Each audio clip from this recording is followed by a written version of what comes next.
다 같이 한 목소리로 말씀을 읽어보겠습니다. 누가복음 18장 32절, 33절 말씀입니다. 다 같이 읽겠습니다.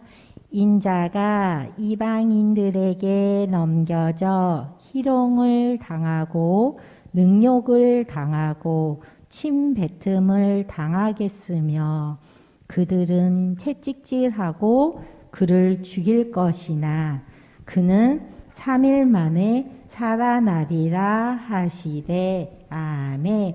오늘은 순환을 예고하신 예수님의 말씀을 아니 113조까지는 됐어 안 됐어? 네, 정지훈 전도사님께서 전해주시겠습니다. 네, 감사합니다. 자, 오늘은 말씀 듣기 전에 전사님 잠깐 게임을 준비했어요. 자, 게임. 말씀 듣는 게 좋아요? 게임하는 게 좋아요? 게임이요? 자, PPT 한 장 넘겨주세요. 아이고, 다 나와버렸네. 자, 뭘 하려고 그랬냐면, 자, 초성 게임을 하려고 그랬어요. 자, 이응, 비읍 하면 생각나는 거. 우리가 예배가 있죠? 그 다음에 이응, 지읒 하면은 오늘 말씀에서 예수님이 스스로를 가리키는 인자라는 그런 단어가 또 있을 거예요. 자, 답이 있지만 여러분들에게 한번 물어볼게요. 기을, 리을, 시읒, 디귿. 자, 이 단어가 나오면 뭘까요? 그리스도. 오늘의 예수님의 말씀의 핵심이 바로 이 그리스도라는 단어에 있어요. 또 그 밑에는 우리가 나와서 예배 드릴 수 있는 이 공간, 바로 교회라는 단어가 있고, 또 그리스도라는 단어와 똑같은 뜻이지만 다른 단어. 그리스도라는 말은 그리스어, 지금 그리스라는 나라가 있죠? 그리스어라는 단어고, 메시아라는 단어는 지금 이스라엘이라는 나라의 언어인 히브리어예요. 자, 그래서 그리스도와 메시아는 똑같은 단어이다. 자, 나중에 그게 무슨 뜻인지를 설명을 해줄게요. 제일 늦게 와서 제일 열정이 넘치는, 자, 선윤이 잠깐만. 자, 그 다음 한 장 넘겨주세요. 자, 가이사랴 빌립보. 가이사랴 빌립보라는 곳이 오늘의 말씀의 배경이에요. 자, 지중해와 맞닿은 아름답고 풍요로운 도시 중에 하나예요. 당시에 헤롯 왕이 이 가이사랴 빌립보라는 곳을 다스리고 있었어요. 그런데 다른 가이사랴가 더 있었어요. 근데 가이사랴와 구별을 하기 위해서 이곳을 헤롯 왕은 자신의 이름이었던 빌립이라는 단어로 붙여서 가이사랴 빌립보라는 마을로, 그 지역으로 부르게 되었어요. 자, 한 장 넘겨주세요. 자, 예수님이 이제 제자들과 함께 가이사랴 빌립보에 있는 여러 마을을 돌아다니세요. 자, 돌아다니면서 제자들에게 이렇게 물으십니다. 얘들아, 사람들이 나를 누구라고 하느냐? 예수님이 이렇게 물으세요. 예수님, 어떤 사람들은 예수님을 세례 요한이라고 하는 것 같아요. 또 어떤 사람은 예수님을 엘리야라고 하는 것 같아요. 엘리야는 그때 당시에 아주 유명한 선지자 중에 한 명이었어요.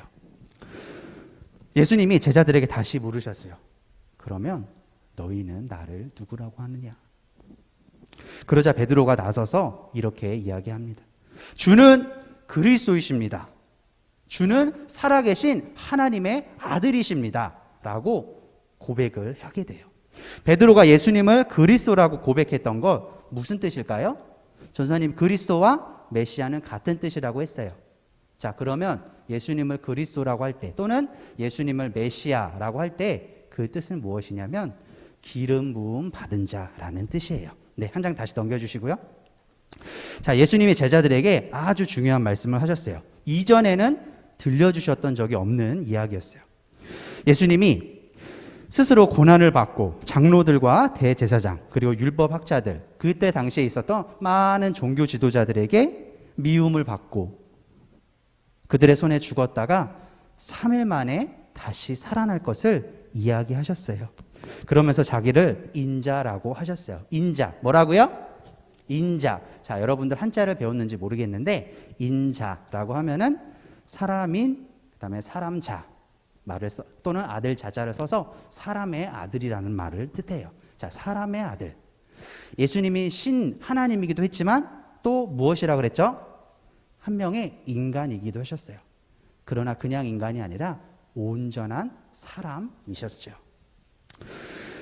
예수님이 큰 고통을 당하실 뿐만 아니라 스스로 십자가에 죽어 돌아가실 수도 있다는 그 말씀을 이 인자라는 말을 통해 하셨던 거예요. 이 말씀을 들은 베드로가 깜짝 놀랐어요. 그러면서 예수님을 붙잡고 막 팔짝팔짝 뛰면서 예수님을 만류했어요. 안 됩니다, 예수님. 그런 일이 있어서는 절대로 안 됩니다. 예수님이 왕으로 오신 분인데, 그리스도, 기름을 부음 받은 우리의 왕이신데 어떻게 죽으신다는 말씀을 하십니까? 그러자 예수님은 제자들을 향해 보시면서 베드로를 꾸짖으셨어요. 자, 당시에 어떤 일이 있었냐면 우리나라가 일본의 지배를 받으면서 안 좋은 관계를 갖고 있었던 것처럼 이스라엘도 로마와 조금은 불편한 관계를 갖고 있었어요.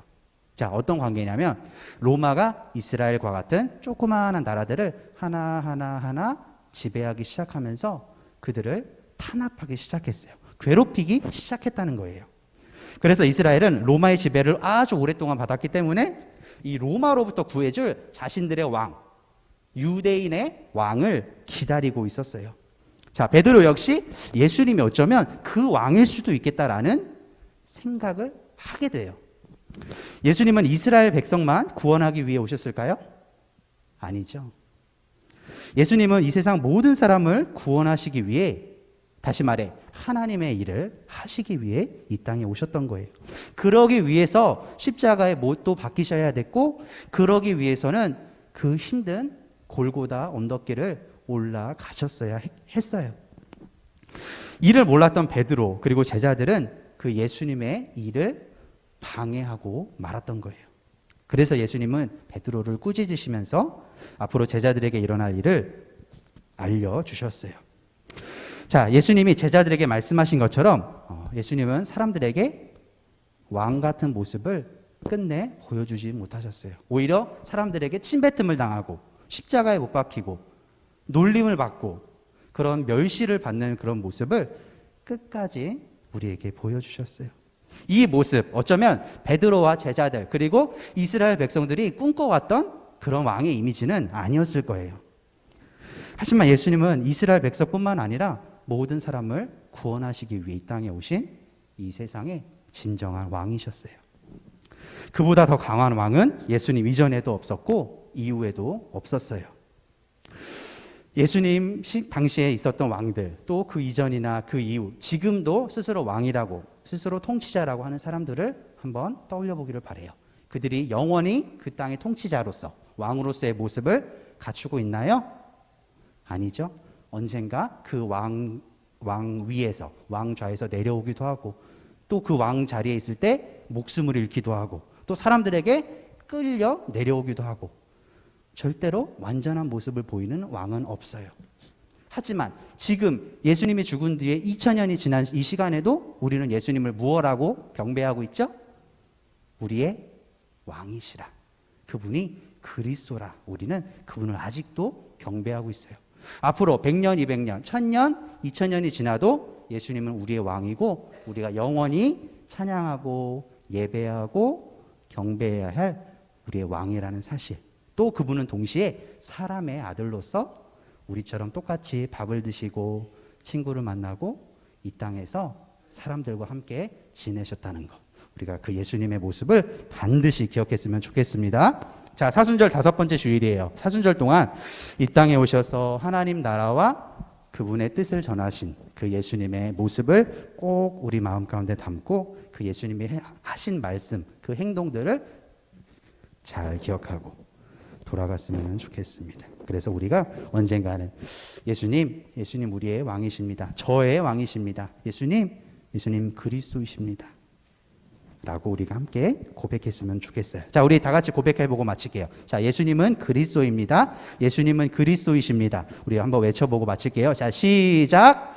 예수님은 그리스도십니다. 다시 한번요. 예수님은 그리스도십니다. 아멘. 자, 우리 잠깐 눈 감고 기도하고 마칠게요. 하나님의 아들로서 이 땅에 오셔서 십자가에 죽을 것을 말씀하시고 또 실제로 십자가에 달려 죽으신 그 예수님의 모습, 형상을 우리가 이 시간 기억하고 또 생각해 봅니다. 사람들에게 칭송을 받으실 수도 있고 사람들에게 칭찬받으면서 대접받으면서 이 땅에서 지내실 수 있으셨지만 오직 하나님의 뜻을 이루기 위해 사람들을 구원하시기 위해 그러한 칭찬과 대접을 다 버리시고 홀로 십자가의 길 걸어가신 예수님을 우리가 떠올려 봅니다. 예수님 우리의 왕이십니다. 예수님 우리의 그리스도이시고 기름 부음 받으신 영원한 왕이십니다. 우리가 지금도 또 앞으로도 영원히 예수님만 찬양하고 예배할 수 있는 하나님의 자녀들 되도록 인도해 주세요. 감사드리며 예수님의 이름으로 기도를 드립니다. 아멘.